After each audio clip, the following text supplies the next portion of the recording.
జై తెలంగాణ. ఈ రౌండ్ టేబుల్కి వచ్చినటువంటి పెద్దలందరికీ, మిత్రులకు, మీడియా మిత్రులందరికీ వందనాలు.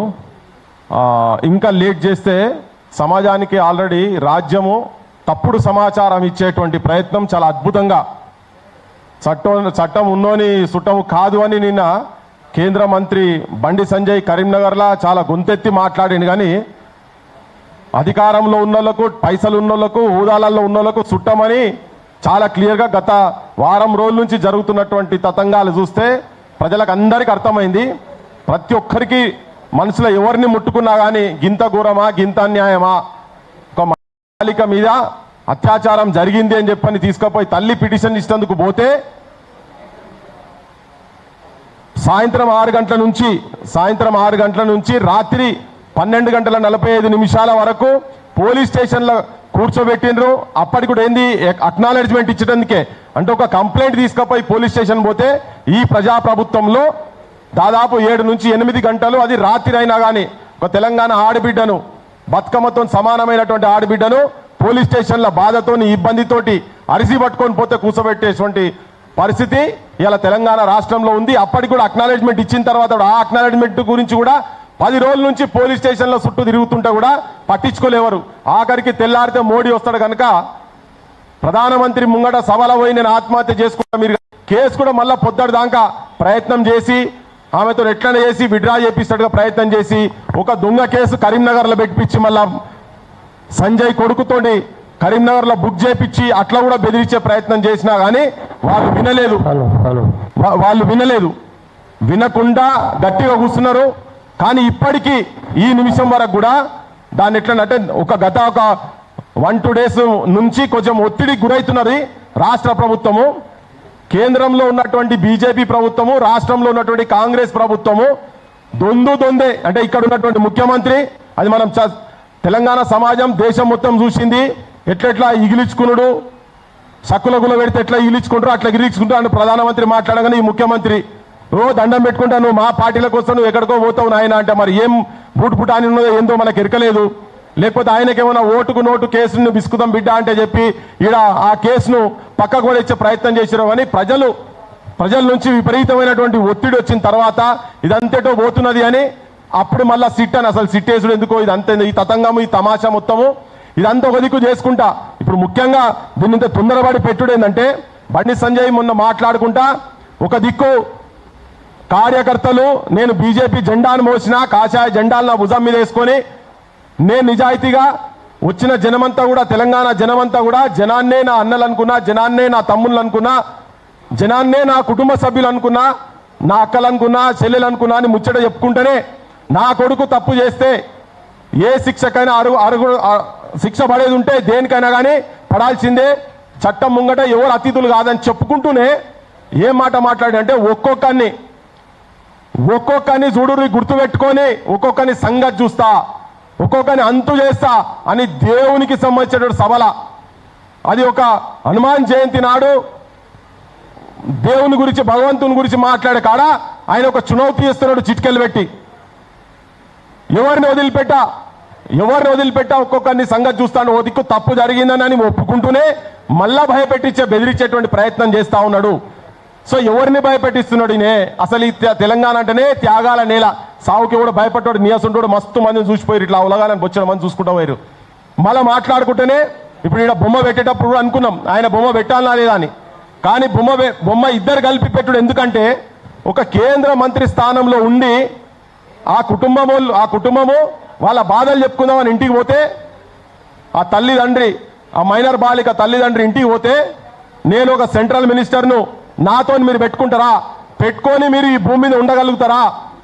ఇది ఈ మాటలు మాట్లాడుకుంటా, బెదిరించుకుంటా, ఇంకొకటి ఎంత అవమానంగా, ఎంత హీనంగా, ఎంత నీచంగా క్యారెక్టర్ అసాసిన్ చేసేటట్టుగా, చిన్న పిల్లని చూడకుండా కూడా కొడుకు చెరిచి నాశనం పట్టించిందని చెప్పి కంప్లైంట్ ఇచ్చిన, అంటే వాళ్ళు పోయి చెప్పిన తర్వాత కూడా బెదిరించి, భయపెట్టించి, మానసికంగా చాలా ఇబ్బంది పరిచి, ఆయన చెప్తాడు వేదిక మీద, నా భార్య డిప్రెషన్ గురైందన్నా, డిప్రెషన్కి పోతుందన్నా, నా కుటుంబం ఆగమంలో ఉన్నదన్నా అని చెప్తున్నాడు. అరే కొద్దిగానన్నా శరము సిగ్గుండాలి మీకు.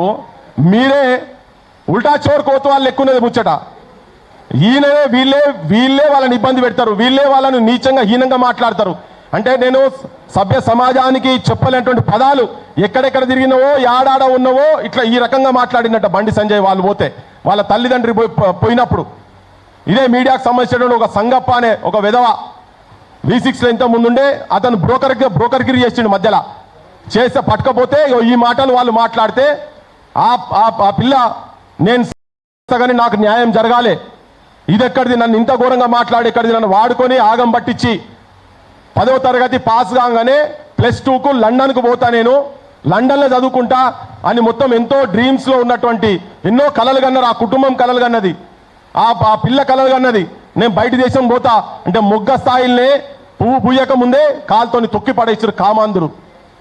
వాడు ఒక్కరితోని కాదు, తతంగాలు చాలా బయటికి వస్తున్నాయి.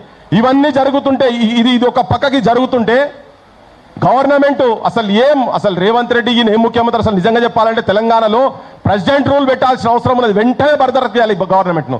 కానీ దరిద్రం ఏంటంటే అక్కడ ఉన్నది అట్టే పడైంది కదా, వాళ్ళు వస్తే మళ్ళీ గదే అవుతుంది కదా, రొంట జడ రావన్న కథ ఎటట్టున్నది, అటు అట్లే ఉన్నది ఇటు అట్లే ఉన్నది. సో ప్రజలకు ఇప్పుడు ఇంత జరుగుతుంటే కొంతమంది అంటే బీజేపీలో ఉన్నటువంటి వాళ్ళు కూడా చాలామంది మదన పడుతున్నారు, అది వేరే విషయం. కొంతమంది ఇంత బహిరంగంగా నిస్సిగ్గుగా ఏమాత్రం లజ్జ లేకుండా మానవత్వం లేకుండా ఆ మైనారిటీ బాలికను తన క్యారెక్టర్ అసాసిన్ చేసేటట్టుగా ఏవేవో మార్పుడు అవోటి ఇవోటి ఏవేవో బజాట్ల పట్టించేసి పంపుతా ఉన్నారు. అందుకే తెలంగాణ సమాజానికి దేశానికి మొత్తానికి అసలు ఏం జరుగుతున్నది తెలంగాణలో నిజంగా ఇప్పుడు ఆయన బెదిరించినట్టు ఆయన అన్నాడు. మరి ఇప్పుడు వాళ్ళు మానసికంగా డిప్రెషన్కి పోతుంటే మీరు డిప్రెషన్ కాదు ఆల్రెడీ చంపిపడేసిరు, వీళ్ళని కుటుంబాన్ని నాశనం పట్టించేసిరు. ఆఖరికి 50,000 రూపాయలకు అదేదో వచ్చి డిమాండ్ చేసిరు, 50,000 రూపాయలు కావాలని చెప్పని మేము పంపించినాము, 5 కోట్లు అంటున్నారు, ఓసారి 5 లక్షలు అంటున్నారు.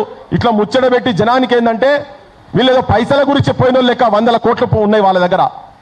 ఆ కుటుంబాన్ని తొక్కిపడేసి నాశనం చేసి మళ్ళా పక్కకి 2-3 అయ్యగారాసంటోళ్ళని ఏసాలు వేసిన వాళ్ళని పక్కకు నిలబెట్టుకొని ఎంత అద్భుతంగా మాట్లాడుతున్నాడంటే దేవునికి పెట్టినటువంటి సభల ఆయనే దుర్మార్గుడు, ఆయనే అధర్మం చేసి, ఆయనే అన్యాయం చేసి, ఆయనే మోసం చేసి, ఆయనే దగా చేసి తోకా చేసి ఆయన కొడుకు చేసిండు, ఈయన చేసిండు.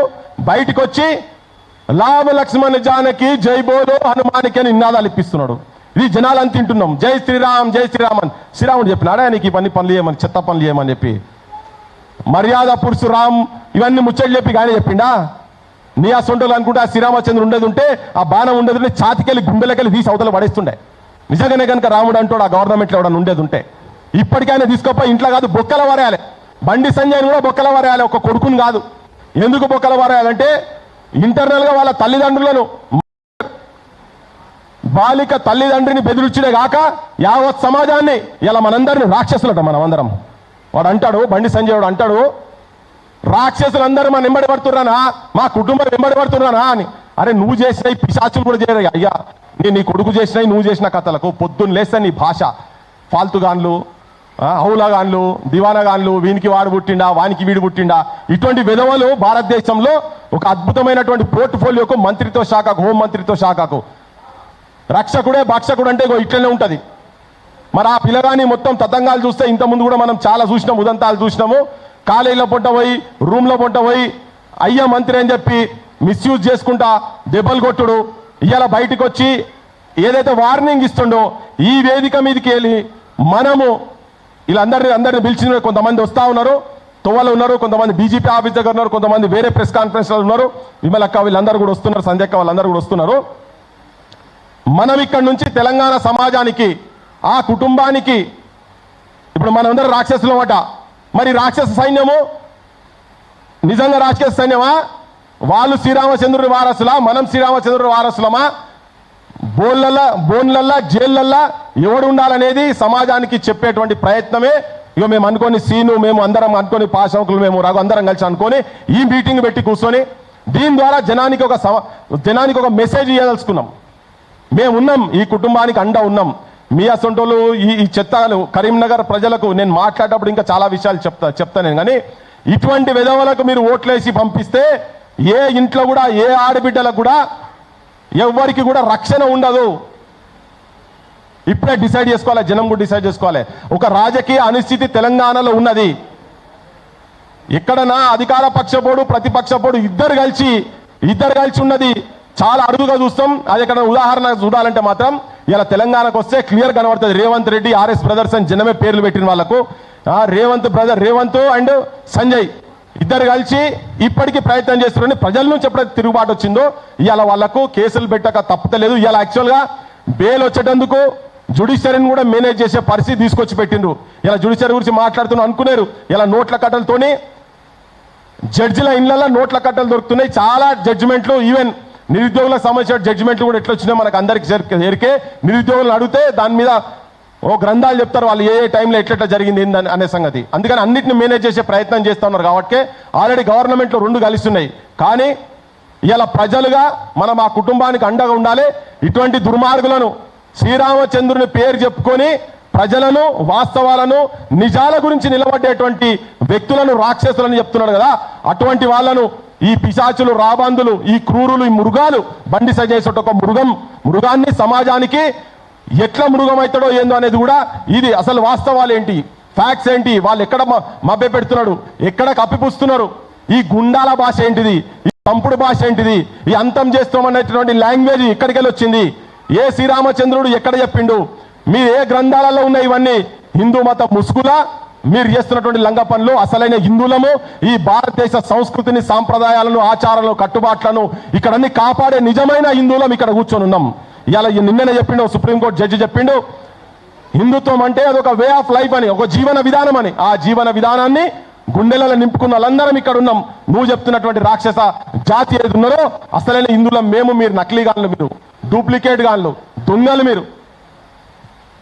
చాలా బాహాటంగా సమాజం కూడా బరి గీయాల్సిన అవసరం ఉన్నది. అటుపక్కకి ఎవడు ఉంటాడో ఇటుపక్కకి ఎవడు ఉంటాడో క్లియర్ కట్ గా ఇప్పుడు తేలాలే.